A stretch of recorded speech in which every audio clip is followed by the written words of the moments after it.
My name is Chikas Kumle. I am a politician and gender advocate from Nigeria. I also head Women Development Monitoring Initiative as its executive director. We work on educating, empowering, and encouraging women to take on leadership roles. So social norms are rigid in some ways, and also they are subject to change. I say rigid because we've seen some areas where people are still resisting accepting that social norms are things that should not be. For example, in areas like politics, in areas like sports and education. But again, social norms are subject to change because over time, people begin to understand that most of these social beliefs, all the narratives and the limitations that are being set for women and men are subject to change. And that's why, yes, in some ways they are rigid and in some ways they are subject to change. But I am of the belief that it is subject to change with awareness creation, with proper education, and with more information, because information is power. And so when people get more information and understanding of how social norms affect them, then they get to change. It's important for men to be involved in changing the narrative and changing social norms because inequality affects everyone. It's not a women's issue. The subject and conversations about inequality affects men as well. So we need to have men understand that these issues are not squarely about women or about women having power over men, but it's about women complementing the efforts of men, be it in business, be it in politics, be it in governance, and the critical sectors that helps our society to thrive. Another reason why we need men to be involved and why it's so important is because men are strong agents of change. Once you have them on an issue, believe me, they will change the narrative.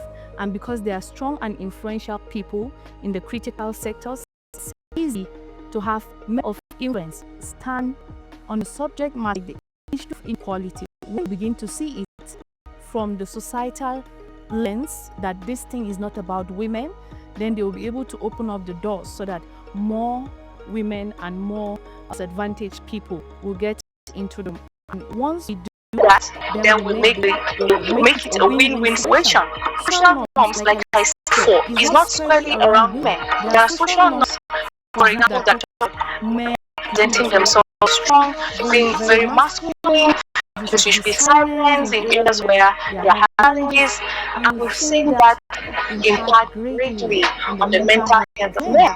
Where they are having challenges on issues, they are quiet. Because sometimes they come to speak about it, they say, don't keep quiet. You're not a woman, be a man, be strong.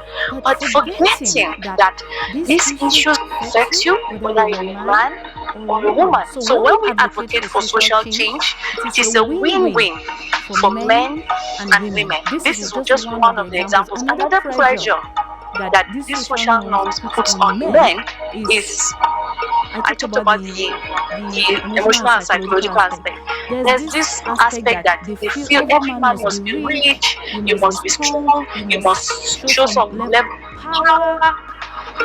But we live in societies where we see men facing challenges of unemployment, facing challenges of the impact of the economy, and they are unable to present themselves with that expectation that the society has on them. So it puts a lot of unnecessary pressure on them. So you see all of this are social norms. So what happens to a man expressing his vulnerability just so he can get help? Because we've seen times and times again where this pressure pushes a lot of men to even commit suicide, which should not be. So the conversations about social norms that not just affect women but affect men as well. So it's important that they are also part of the conversation to see how we change it. First, I believe when we get men to understand that this thing is also about them, it's not just about them championing the cause of women, then we have them understand also that it is an allyship, partnership relationship that we should have.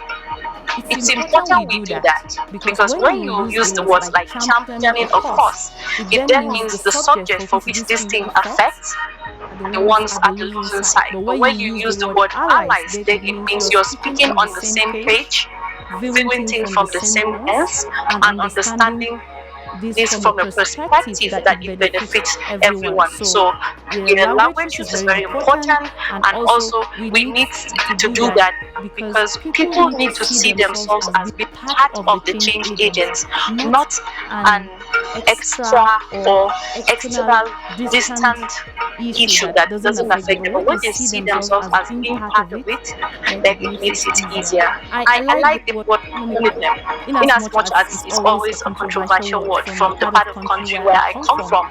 I like it because it gives us room to build awareness about what feminism is all about. One of the key things I always do is that I always show up as being the right example. I use myself as an example of what is expected. I talked about being a politician. Being in politics alone is an advocacy for me, from the part of the country where I come from. Because the more I show up, the more I speak up, the more I participate actively, it disrupts the narrative that says women don't have a space in politics and in governance.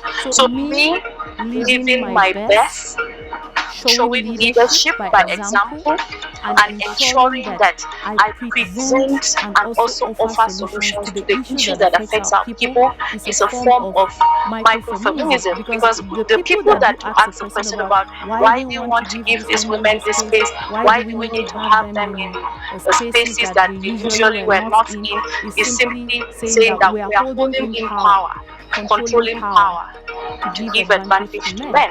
But when they see women like myself showing up, disrupting the status quo, and also making it real that I can do it, it means your daughter can do it, it means your sister can do it, then it means our everyday life becomes a lived reality that generations behind can take cue.